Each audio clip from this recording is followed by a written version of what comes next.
Impossible pour ce car de transport de poursuivre son trajet, parti des Deya pour la ville de Dizangué. Et pour cause, le mauvais état de la route. Les passagers qui font face à cette situation sont donc obligés d'user d'autres moyens pour raccourcir leur chemin avant le dépannage quelques heures plus tard de leur véhicule.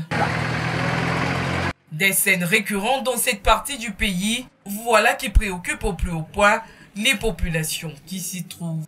Beaucoup de projets nous traversent et on est surpris qu'on est entre Mouanko, Yoyo et jusqu'à l'heure actuelle, nous ne pouvons même pas avoir un brin de goudron. Pendant les pluies, nous avons des difficultés. Vous allez voir après la rivière. Donc il est question que le gouvernement voit dans quelle mesure il doit penser à nous. On ne peut pas partir en ville. Il y a la boue qui nous arrive jusqu'ici. Jusqu'ici, on ne peut pas partir en ville.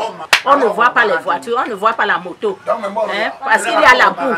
Il y a la boue que on ne peut pas sortir la nuit avec la moto. En pleine saison des pluies, comme c'est le cas en ce moment au Cameroun, les usagers font face à ce sempiternel calvaire qui consiste à emprunter les routes en terre. Ici, partie des Deya pour la ville de Dizangué en passant par Mouanko est un véritable parcours de combattants. Ces populations connaissent ces difficultés au moment où la préservation des acquis pour ce qui est de la construction des routes en terre est au centre des préoccupations au ministère des Travaux publics où a été organisé le 1er juin dernier un séminaire qui vise à stabiliser les 113 000 km du réseau des routes en terre enregistrés au Cameroun dans les prochains mois.